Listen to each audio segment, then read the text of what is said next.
Welcome, friend. I'm Dr. Grant Wiedenfeld, and I'm in the weeds trying to understand Hegel's Aesthetic, his lectures on aesthetics. So, Hegel, German philosopher, see his dates there. His mother was from a very good family in Stuttgart, and she was very well educated. Only the well-to-do women at the time were. So she taught him Latin as a kid, and he went to very good schools. Very serious student. Um, First got directed towards theology and going into being a minister or a priest, and then ended up switching to philosophy and going for philosophy. He's especially known for his philosophy of history, his interest in history and logic. And you'll see his focus on reason and maybe how that applies to his religion too. You see from his birth, 1770, that the French Revolution would have happened 1789 when he was 19 years old, and he was very sympathetic to the ideals of the revolution. And then for Napoleon, who invaded Germany and set off these kinds of reforms. He's part of this kind of romantic era that he had friends as a poet, Hölderlin, and the philosopher Schelling, known as big romantics. Hegel a little more moderate than them, but nevertheless, an idealist and shared those ideals. Now, just to get a picture of where he's from in Germany here, Holy Roman Empire is, kind of the state of things when he was born. You see, Stuttgart was in what's it called?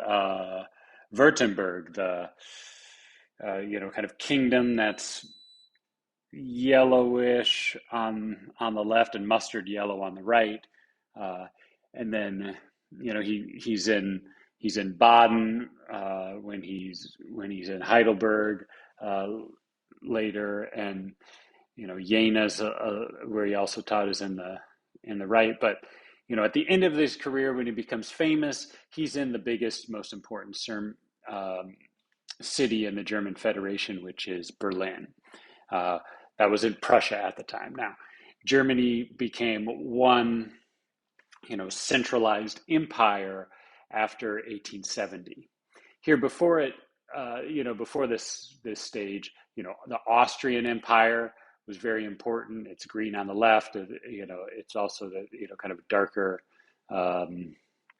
yellow or ochre color on the right. Prussia was kind of competing with Austria. Who is going to be the leader of these many states? There's all these different dukes and margraves and whatnot that were kind of German-speaking lands, historically part of the Holy Roman Empire. This is Central Europe in general. But Prussia would emerge after Hegel died. He died in 1831. It isn't until the end of the 1830s until 1870 that Germany becomes unified. So at this time, there's a lot of different competing ideas for reform, and he in fact supports the Prussian king, Wilhelm. And because Wilhelm had ideas of a constitutional monarchy, more centralized state, constitutional monarchy. This is both more rational in a certain sense and idealist in giving people representation here in the government. Now, constitutional monarchy, he's not into the far left socialist radicals, nor is he into the right wing reactionaries who want to go back and to more medieval forms. So he's moderate, progressive in his day. Interesting political figure I'll come back to in a second with. But the text that we're going to focus on here is lectures on aesthetics. So this is not something that he penned with his own hand, but were notes collected by his student Heinrich Gustav Hotho. You see his name in the middle of the middle of the title page there. If one thing that stands out about this is that the standard German typeface at the time was kind of fracture, is what it was called. It's a little more ornate. The one thing, so these were lectures that he did late in the 1820s when he was a famous philosopher in Berlin. His whole philosophical system would take, people spend their entire careers trying to understand it and interpret it. So this is a very brief introduction, but one idea that I want to present is the dialectic. Dialectic, which means dialogue in Greek, and this idea of a back and forth. He, takes it to be kind of a founding principle, especially for his philosophy of history, in that there's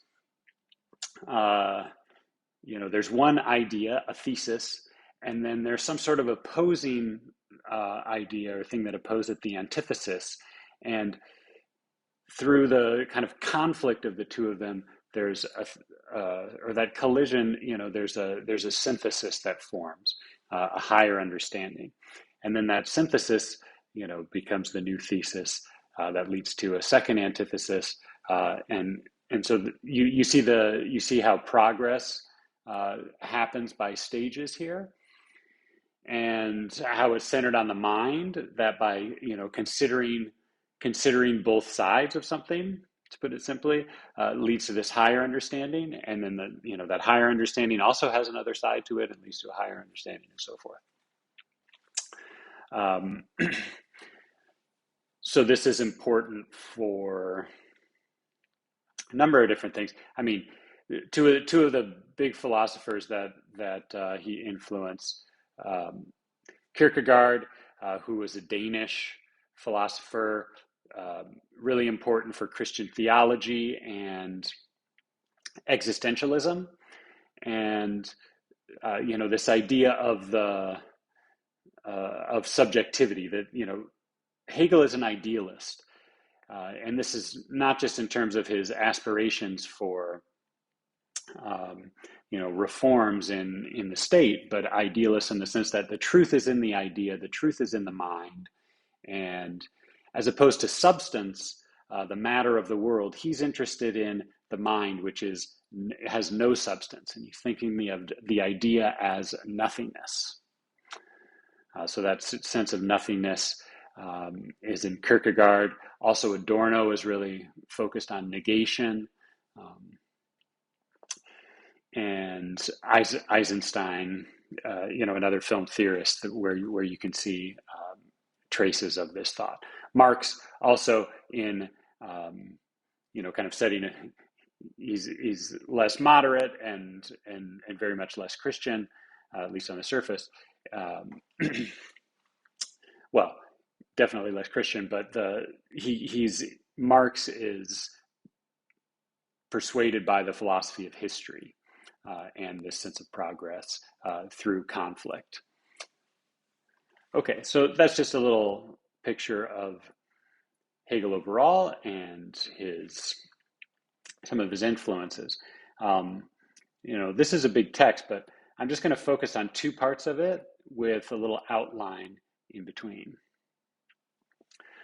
So let's start at the beginning. Right in the introduction, he says what he's really doing is a philosophy of fine art. That he explains where the word aesthetic came from. It was the generation before him, or two generations before, of philosophers who were trying to make a science of sensation. That aesthetics which we come to think of as meaning beauty. Really, the Germans who used this Greek word were focused on sensation. And the reason that he doesn't like this that much, remember again, the idealist, he's focused on the ideal and the mind. So he's like, okay, it's not about it's not about the substance of the feeling in the end, but I'm just going to let the name be. What I'm really doing is a philosophy of fine art. And so the first radical move he makes here is to exclude the beauty of nature. So for him, the beauty of art is totally opposed to the beauty of nature. And this is very, very much goes against the familiar idea that art should imitate life, should imitate nature, should aspire to be like nature. Well, it seems opposed at first, but what he's really doing here is he's focusing on an idea of what the core of art is, and for him, it's this intellectual being and freedom. That this is kind of the higher good that is what's special about art.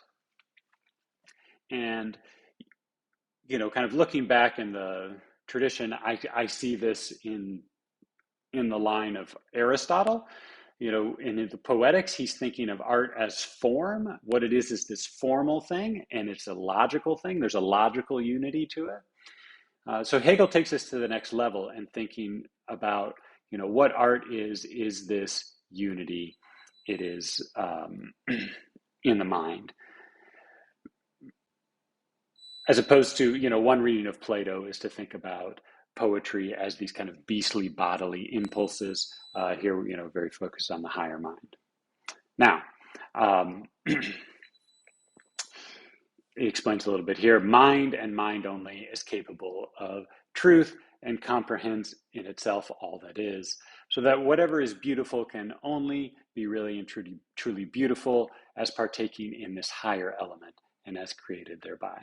So you see, for him, beauty is not about the sensation of the matter that feels good to your body. It is about the higher understanding and truth that that is understood through the mind. Okay, let's just step back a second and see this dichotomy that he set up with mind on the one hand as idea, as form, as immaterial, as nothingness, and then nature on the other as substance and matter. So there's a real tension and opposition here. I'm going to come back to this later, but keep that in mind. So when he goes to explain what art is here, he compares it to kind of familiar understandings of art. It is no doubt the case that art can be employed as a fleeting pastime to serve the ends of pleasure and entertainment, to decorate our surroundings, to ornament, and so forth. In this mode of employment, art is indeed not independent, not free, but servile. So for him, art is, seeking pure truth, pure idea. It's not about pleasing the audience. It's not about giving the good feels to someone out there. That wouldn't be fine art. That would be, coarse art. The fineness is the idea. That's, so fine meaning sharp or thinner, and it's the sharpness of the mind that's moving. That's where the freedom lies for him.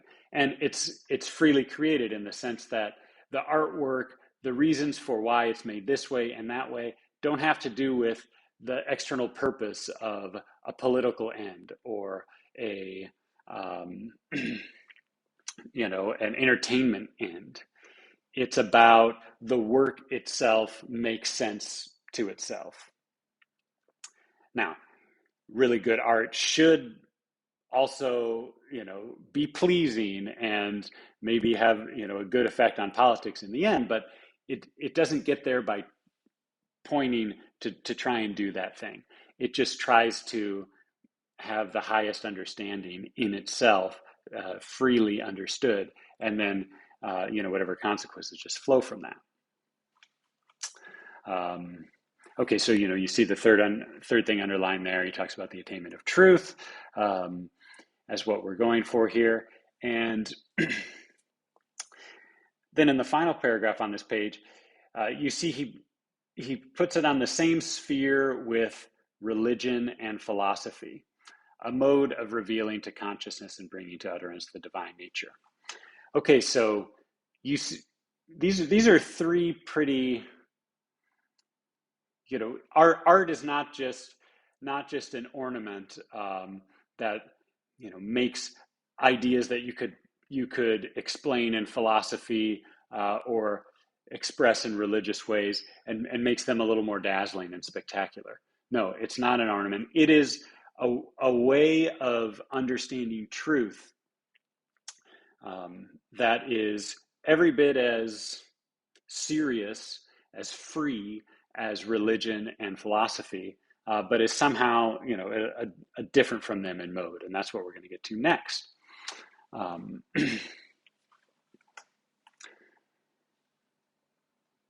So before I get to what's different about the mode of it, he kind of leads off by saying, okay, these are deep understandings of the mind. It is in works of art that nations have deposited the profoundest intuitions and ideas of their hearts. We would probably translate this as cultures today. That a culture which has a certain way of understanding things, that kind of essential way of understanding things to a culture shows up in its art, and the way you understand it is through art. So this is a basis for the history of art, is really a kind of a form of anthropology and trying to understand different cultures. And then he explains why that is, what art is all about, and of course, religion and philosophy, he says, also tell you something about their culture. What is about this peculiar mode of understanding truth is art is ideas in sensuous forms, thereby bringing them nearer to the character of natural phenomena, to the senses and to feeling. Okay, so the world out there is, a super sensuous world, which is thus to begin with beyond. So there's a material world out there that our mind cannot entirely get to. See, in his world, the mind is different from nature, and there's this, I've drawn a line here to show this divide that the mind can't totally cross. We have our sense organs that are looking out towards nature here and trying to, it's going to see nature and put it in some sort of form that we can understand through our sense organs, how we sense it. And so if this is what sensation is doing, is it's trying to, kind of cross that divide towards nature. What art is doing is it is taking the ideas that we have and putting them back out into the world in the form of something that we can sense. So rather than in expressed in language, which was what he would say is philosophy, or even or science or mathematics, which would be kind of the pure understanding of the mind, then the artwork is taking that idea and putting it in a way that people can feel and sense. So there is ideas in the artwork. It's not pure sensation. It's an idea that's been kind of translated into a form that people can sense. Now,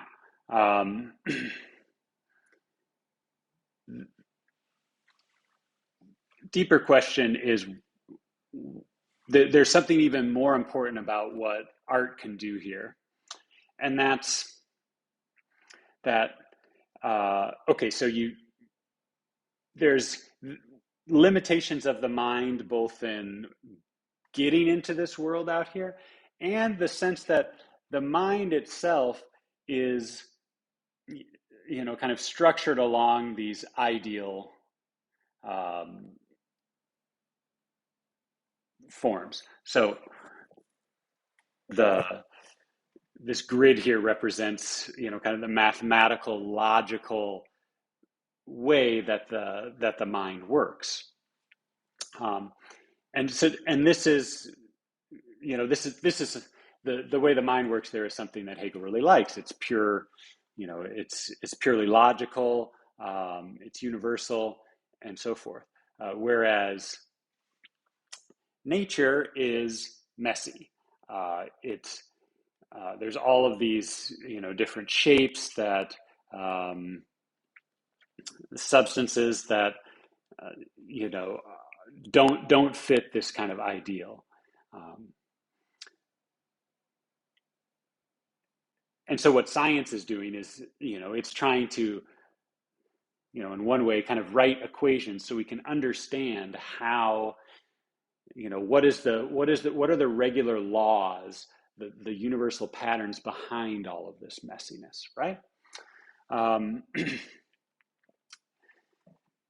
So the reason that art is useful is beyond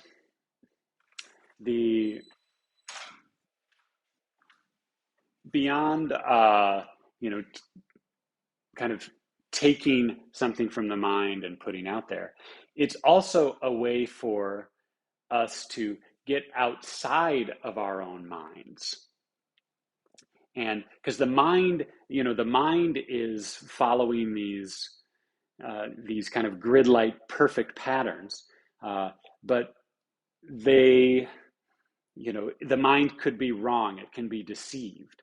It can do what makes sense to the mind, but not what connects with, nature, which of course nature is divine in the end. So to kind of step outside of our own mind and get into,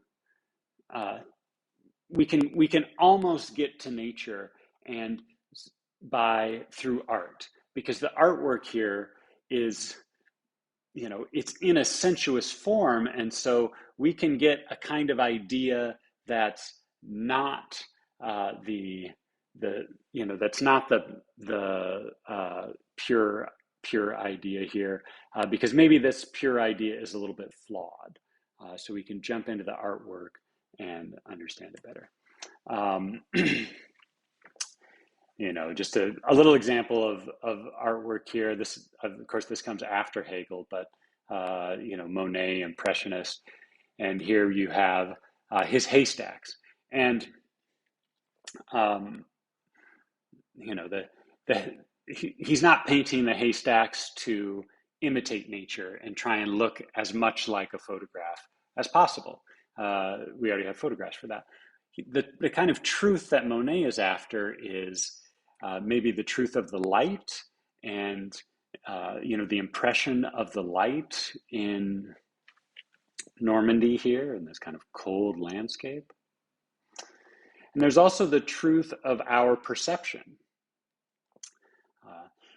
In that when you look at the impressionistic paintings with the brush strokes, we don't entirely just see the haystacks. We can perceive ourselves seeing the haystacks. Especially if you can get close to this and see this, we can understand how our own visual sense organ is working. So that's the something that art can do is kind of get toward this truth of, our faculty of perception, and how it's composing the world.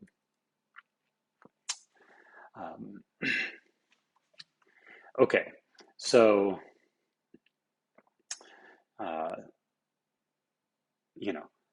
two things. Ideas in sensuous form is good for,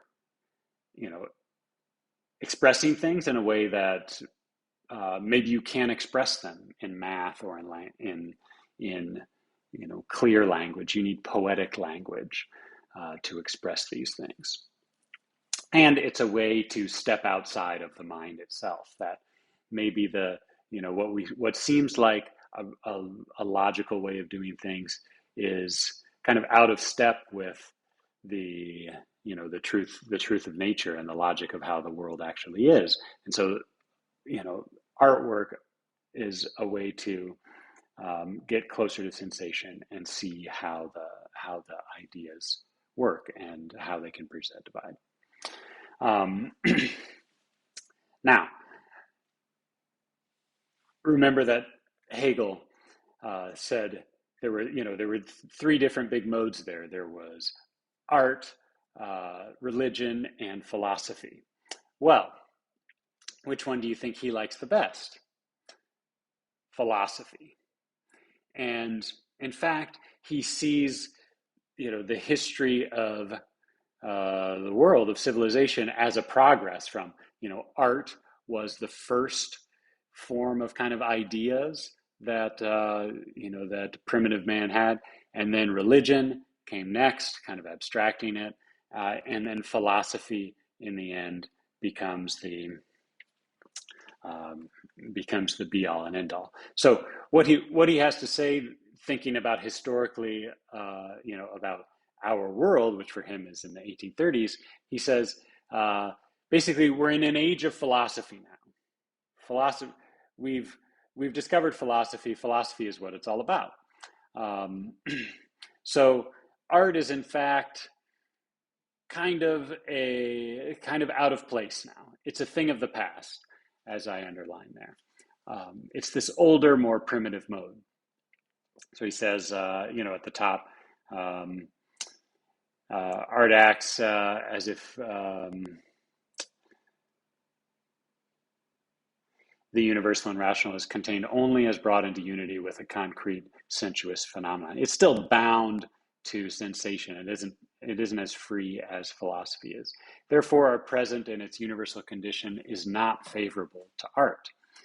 And he'll talk about the death of art. Art is dead because philosophy is flourishing. Now, this does. I'd be curious to hear your opinion on this, because there's still something good about the primitive here, and there's a certain. Well, I'll get to the flaws later, but he's saying you can see how the primitivist art and the European interest in non-European antique art is about this kind of. There's this both understanding these other people, but also stepping outside of the European mind to maybe see what its flaws are, and this kind of retro throwback. Let's go to the past to understand the present, so that we can keep moving to the future. We still have to keep sussing out these imperfections.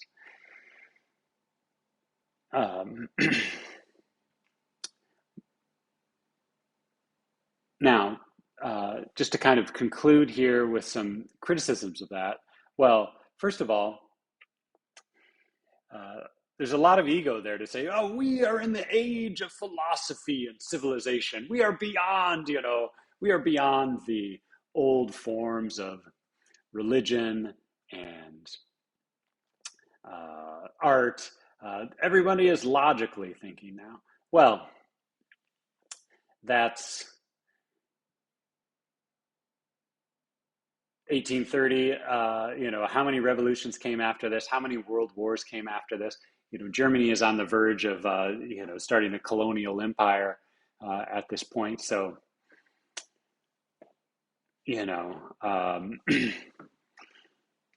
there's many ways in which this was aspirational, and even uh, so Europe is not as civilized as he thinks it is, and in fact, what's uncivilized about Europe is precisely it's things like its racism um, that push that see its this ego of thinking of Europe as being ahead of other places.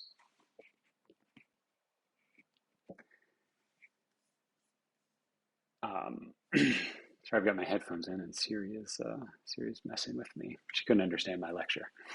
Well, that primitive AI robot there. Well, okay. So setting this aside, there is of course Hegel is important for he's against slavery and is some and has some progressive ideas. The things that get picked up on by him is this idea of art being important for exposing bad ideas like racism, for instance. Um, you know, Kant has a lot of racism in his anthropology that has an effect more or less on his philosophy. Well, it's through art that we can step outside of philosophy and push back against these errors in philosophy. In politics as well, that if you're going to have a different political state, people need to change the way they think, and how push people into a new way of thinking is through art, through changing their relationship to the earth. This is important for Eisenstein and Adorno. Um, Now, this kind of bridge to nature, you could also see in Bazin, and the kind of his realism and the importance of film. But of course, Hegel is, his lectures in the 1820s come before photography is invented and popularized in the 1830s. So he hasn't even thought about photography, let alone movies.